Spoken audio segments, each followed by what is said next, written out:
Thank you, ah. Nag-enjoy ako kasama ka.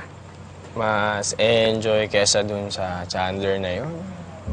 Oo. Ayan ka na naman, tapos mamaya magsiselos ka. Ikaw naman kasi, kailan mo ba ako papakilala sa inyo? Para naman maging legal na tayo. Oh, Nat, kailangan kasi ng proper timing. Ngayon kasi medyo busy pa sila dahil sa wedding ni Papa. Sige na nga. Oo, basta okay tayo, ha?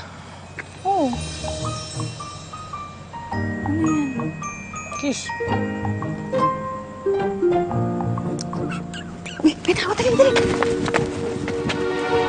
Jessica, Hi. what are you doing outside?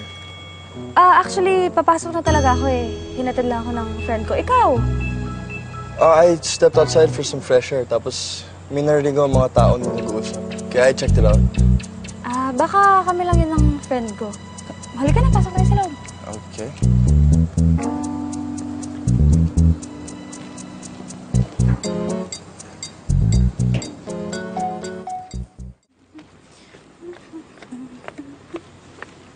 Uy, Ay, halimaw sa halaman!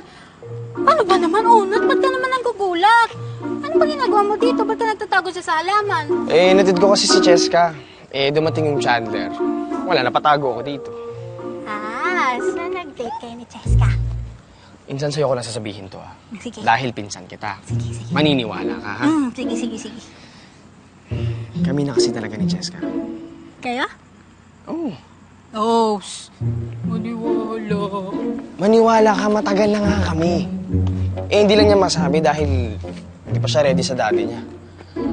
Yun lang kaya. Oo, ano pa ba? Baka kasi kaya hindi niya pinapaalam kasi kinahihiya ka niya. At bakit niya may kakahiya? Ang gwapo ko kaya? Kahit na. Si Cheska, mayaman. Prinsesa kaya yun dito. Ikaw, ano ka? Mahirap. Tsaka ikaw yung palaka. Sige na nga, umuwi ka na. Gabi ni. Na. Sige na, Bye-bye. ito muna ako.